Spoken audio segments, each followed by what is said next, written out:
brought to you by our friends of the British Council.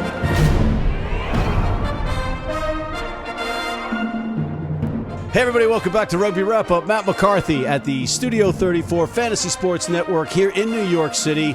We have a dandy for you today. We have some bigwigs in the rugby world.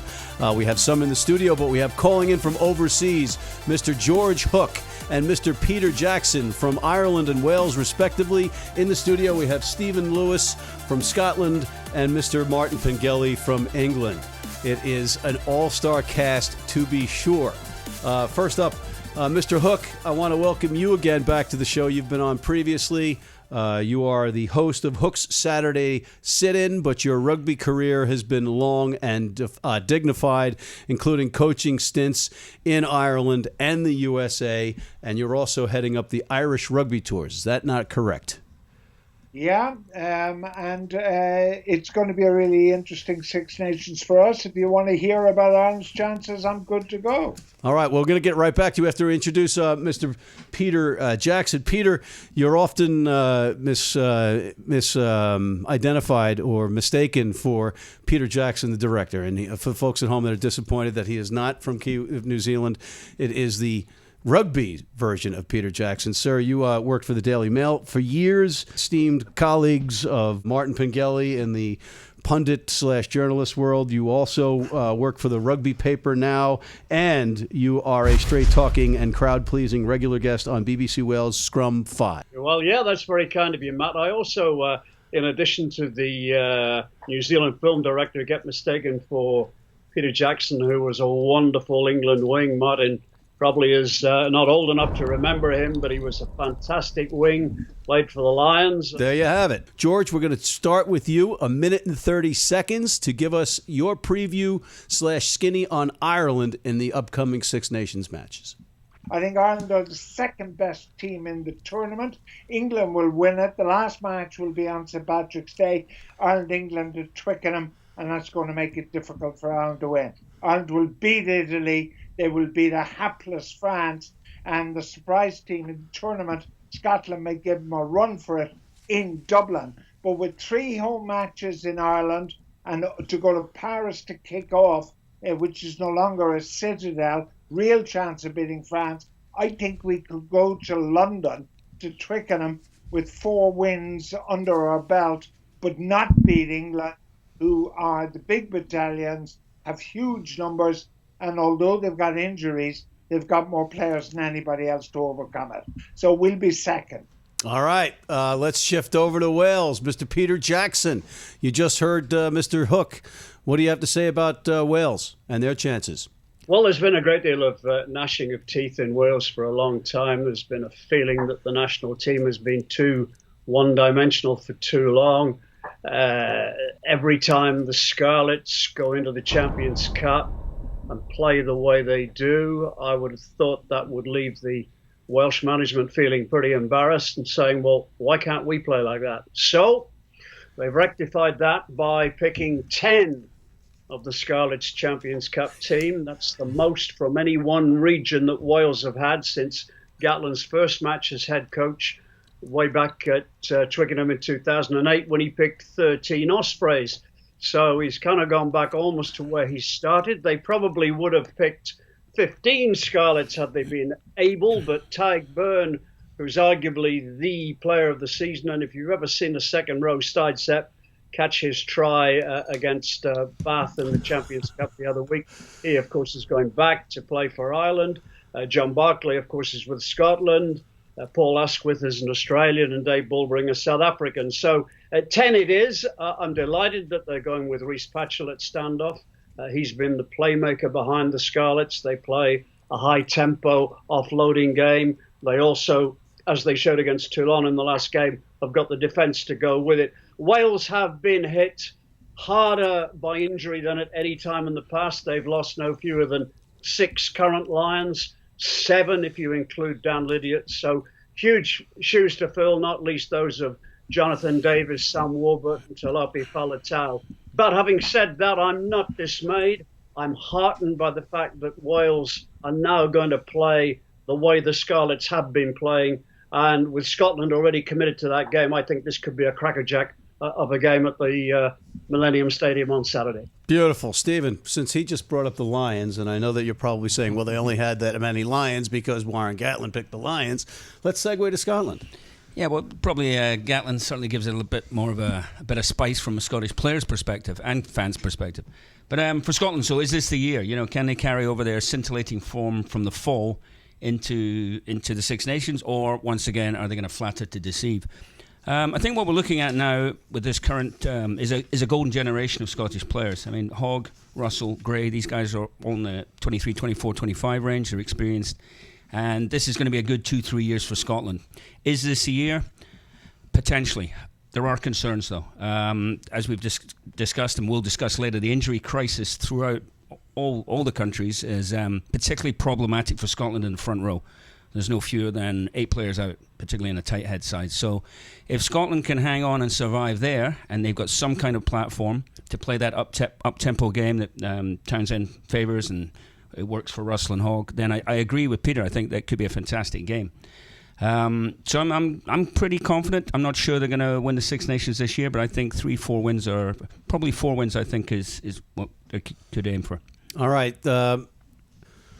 Eddie Jones is the best coach since Moses, right? He is the best coach ever, so they might as well just not even play for the... Well, I was going to say, if we were going to name who's the best coach in competition, I think it is Eddie Jones. I think part of the evidence of that is what he's done with this England team, losing one game, I think, in charge, because this England team is, to me, constantly more than the sum of its parts. Put that down to the coach, put that down to leadership on the field. The underrated Dylan Hartley, third most capped England player of all time. You've got a lot of injuries there too, though. A lot of injuries. That's going to get to. But if the Zurich, I said Zurich. It's been that long ago that I was at Rugby News. If the Aviva Premiership is as to blame for all the injuries as it might be, which it probably is, because it's confrontational, it's brutal, it's quick, and it never gives in. It's also to blame for the England having the strength in depth that they do, that they can absorb these injuries. Steve is very interested in player numbers. They have player numbers. There's some very, very interesting young players waiting to come in. There's Nick Ezekwe is in the squad, who is sort of Saracen's third choice second row, and is a monster of a player, waiting to come in with other people as well. So England are always going to be thereabouts. That said, I can see them losing at Murrayfield, and that's 50% reverse psychology to Mr. Lewis. 50% I can see it happening, and I can see them losing to Ireland at home as well, even though it's at Twickenham. I can see them a 3-2 year. All right, we're going to take a quick break, but I want to leave you with 2 cliffhangers. Number one, is it all the top 14 spending finally catching up to the French national team in terms of sacrificing critical playing time for the younger players for the more expensive international stars? And I do want to come back and talk about the injuries and whether or not the structure of rugby, particularly with the pro setups like the Premiership, have to change to not play these players all the minutes that they're playing. We'll be right back with this all-star panel. Joining us, this is a big match and a big moment as Clijsters toes the line. You know, John, Anderson has really been struggling out there today.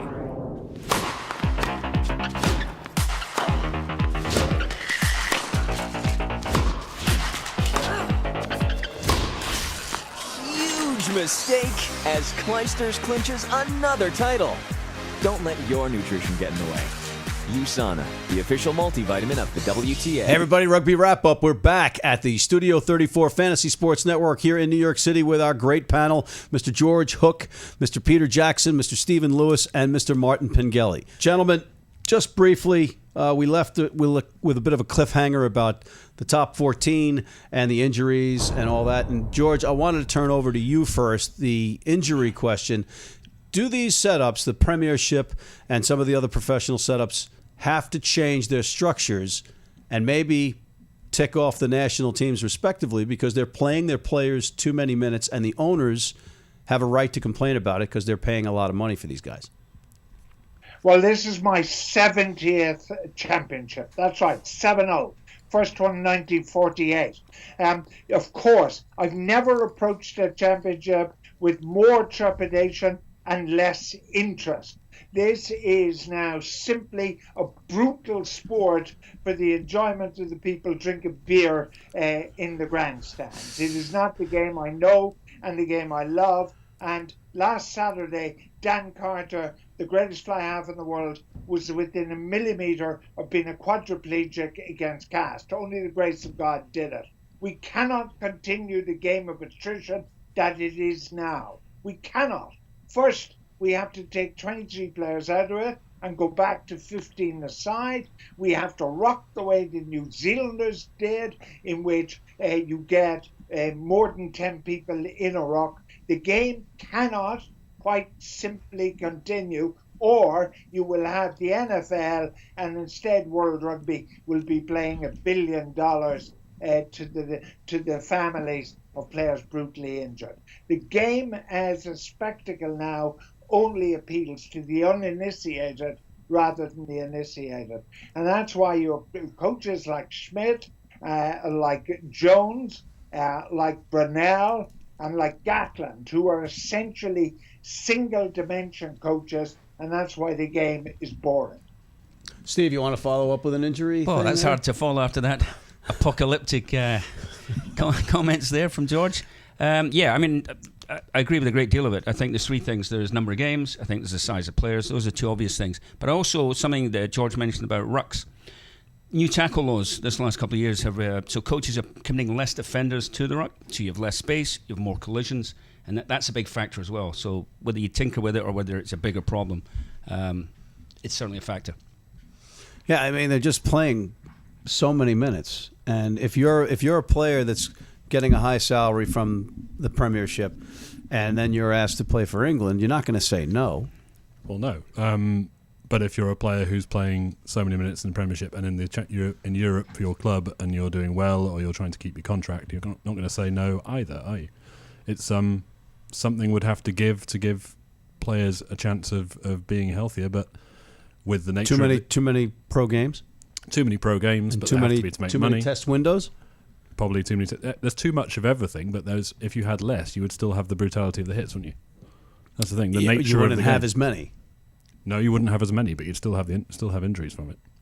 Look, it's like the size of some of the players running around now. Well, this conversation can take forever. I mean, we can talk about this till the cows come home, and literally the cows do come home where some of you guys live. Not in the Upper West Side, they don't. Hey, Peter, I just wanted to quickly touch base and break protocol here.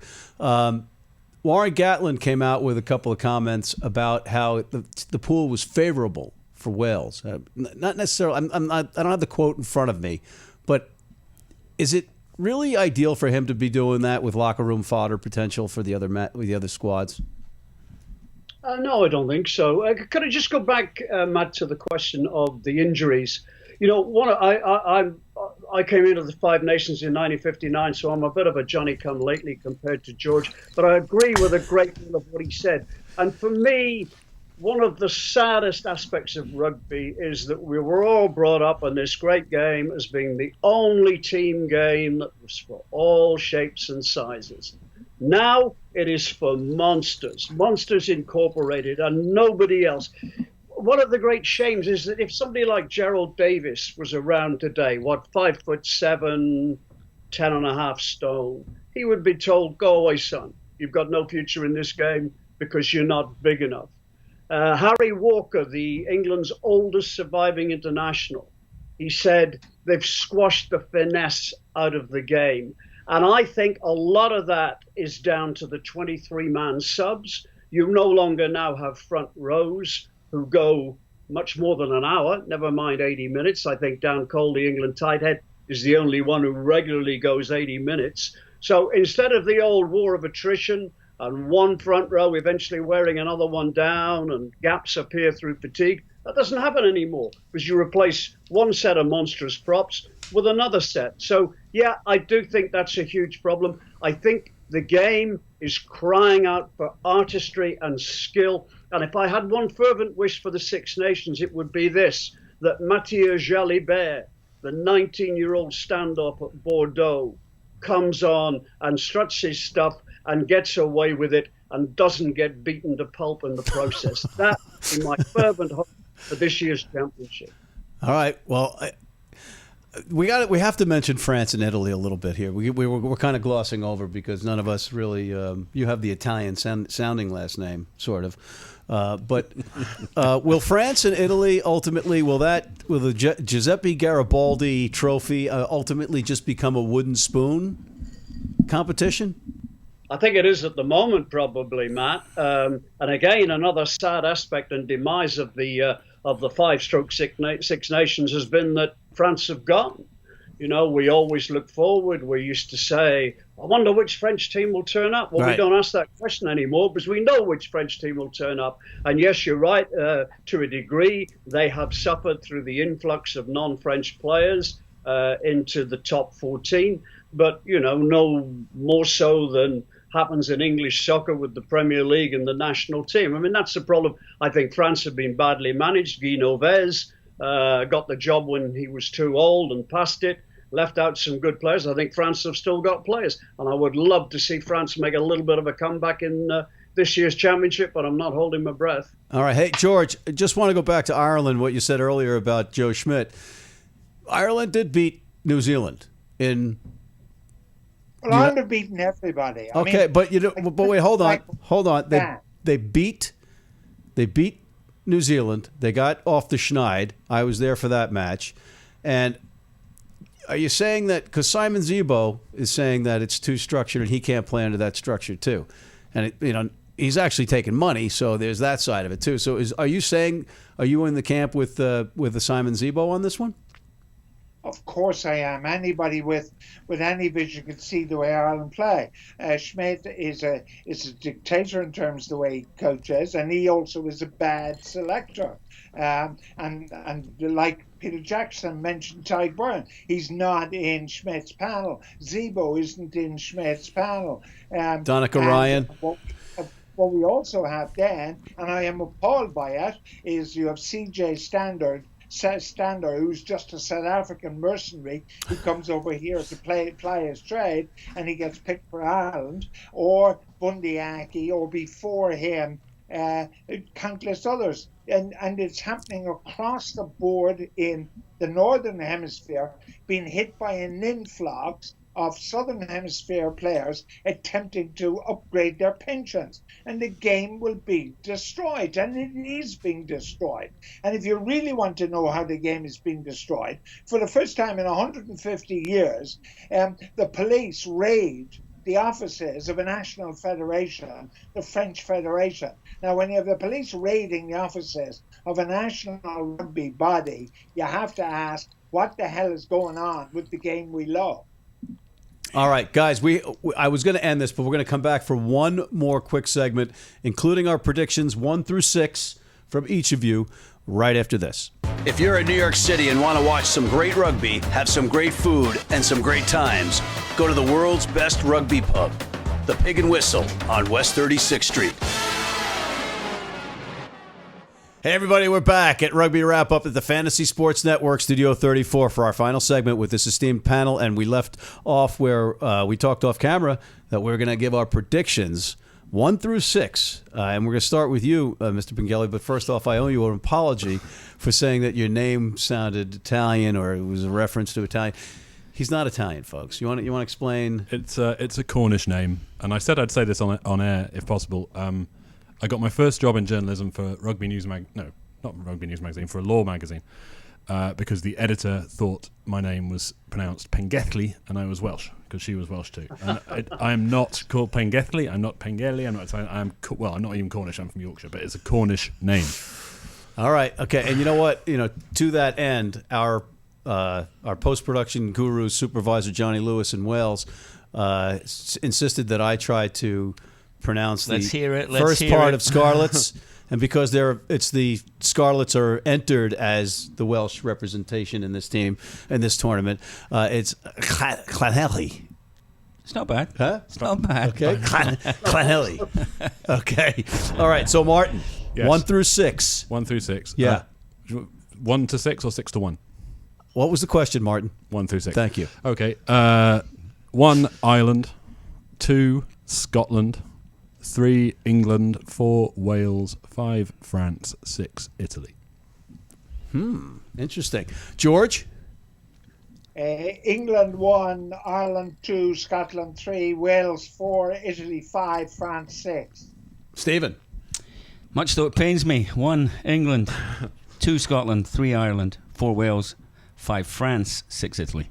I'm going to really rock the boat here. I'm picking Ireland 1, Wales 2, because whenever they're up against it, they seem to win. Look at the British and Irish Lions tour. Gatlin takes a lot of crap from a lot of people, but he does come through sometimes and win. Number 3, England. Number 4, Scotland. Number 5, France. Number 6, Italy. What do you think? Peter. Oh, Peter. Oh, yeah, that's right. We have Peter. Peter. Peter, we forgot about you over there.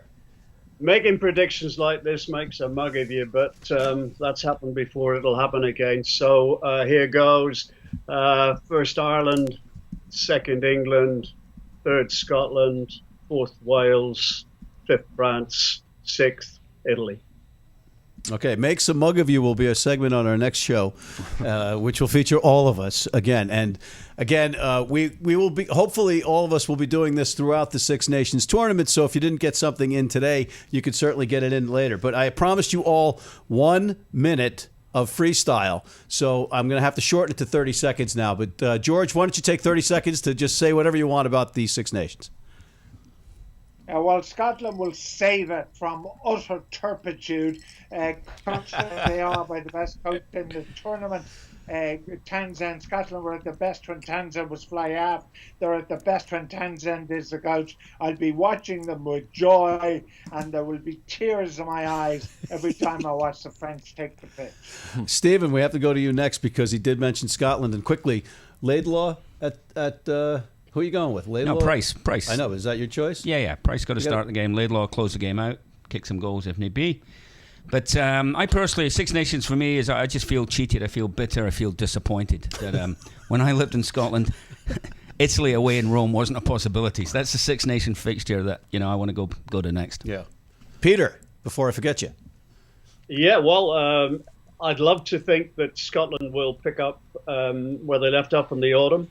I think that Gregor Townsend has taken them to a new level, which is saying quite something because Vern Cotter got them on the way. I think they have terrific players. If they can somehow get by and mask that real problem at tight head and they can stand up in the set piece and they get enough dry ball, I think Scotland will light this championship up. And I mean no disrespect to Martin and no disrespect to my Red Rose friends, but wouldn't it be something if Scotland beat England at Murrayfield? It would show that the Six Nations capacity for springing a surprise is alive and well. Martin. I'm focusing on the same game. I hope the Calcutta Cup at Murrayfield is a Calcutta Cup at Murrayfield. I want it to be brutal. I want it to be 80 minutes of roaring Scots and the English winning, but having to win. And I think the Scots will win it. Well, it's interesting you said that because last week's guest, Chris Cussiter, said right on the show that his favorite moment in rugby was the Calcutta Cup win over England. The 1990 Calcutta Cup game, I was 12 and it made me cry, but I've come to love it because I love that England team and I love the Scottish team. I've read The Grudge, the book by Tom English.